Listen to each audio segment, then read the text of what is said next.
pleasure to be with my, start off by saying my mother in the movement, sheehan, who is also grandmother in the movement, because obviously I have a little one, so that she's able to be both the mother and the grandmother in the movement. It's so good to see Dee Dee and Tiffany and so many other good friends I see here in North Carolina.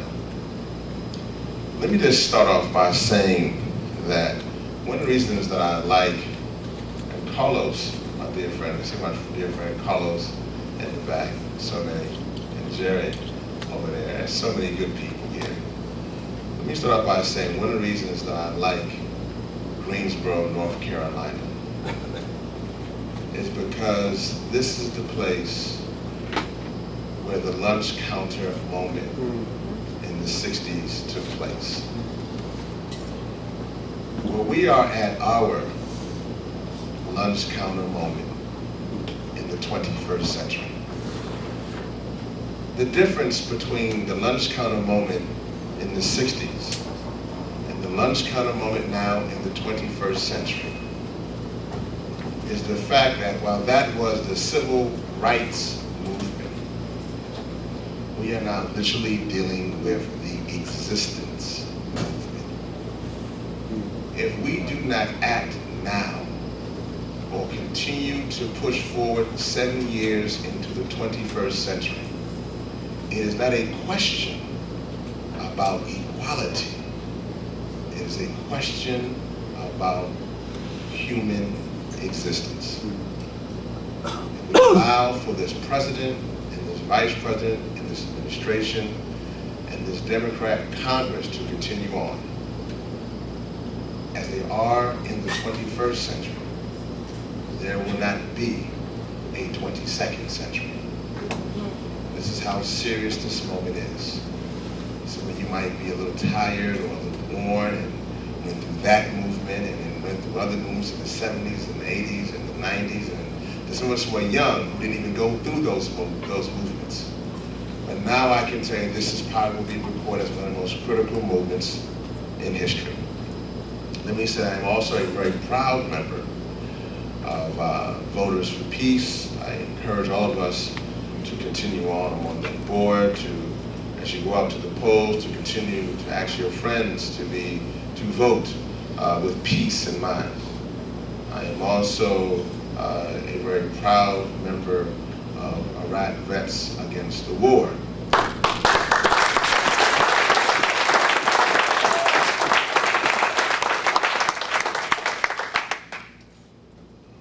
I took my oath very seriously in May of 2000 as a United States Air Force officer.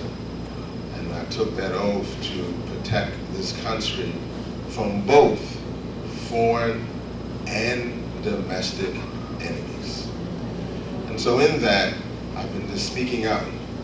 As I was born in Shreveport, Louisiana. So I've just been speaking out as a little old preacher, just talking about how this war has devastated so many lives. How we have lost 600,000 Iraqis plus. How we have lost now 3,000 plus troops, 612 since this ineffective, non-complying Democrat Congress took office in January. 500? I said they're spineless. Oh, it's spineless. You'll see that too when you have your mother in the movement.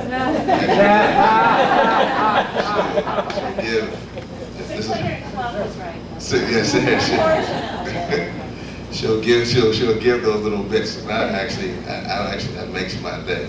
Me and Tiffany will ask about it later, but right now we'll enjoy this now.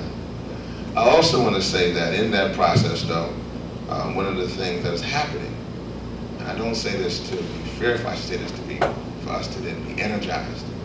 I am now facing discharge from the United States Air Force, from the Individual Reserve Ready program. And the Air Force has decided to discharge me under the banner of behavior inconsistent with the interests of national security.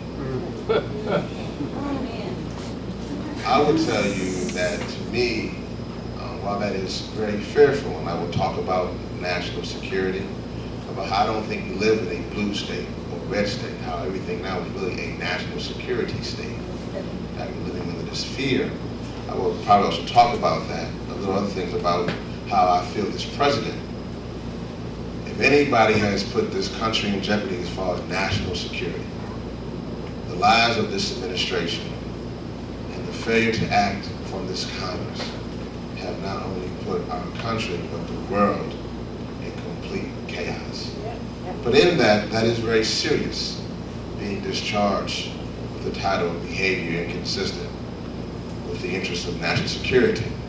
And I've been told that every time I speak, every single time that I say words, since I've been notified, it can be recorded and used against me. I've been threatened, I can be sent to Iraq, and because my words are against this war, and I have an officer, I won't be sent to Iraq, I can be sent to prison instead.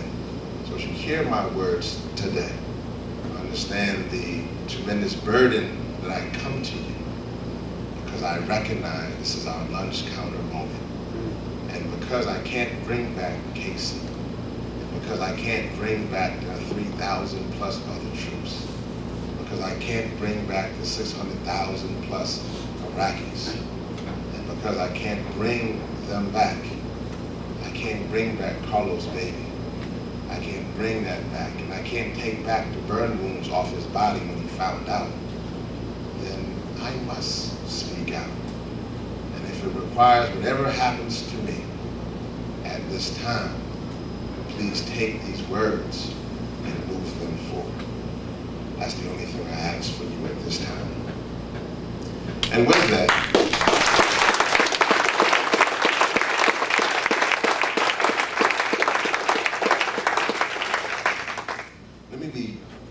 say a few quotes. Actually, I just want to say one, actually. I just want to say that, I won't even say the quote. I'll start this off with what my belief. I believe now that war is obsolete. It is an ineffective measure of foreign policy. In the 21st century, we should never use war again.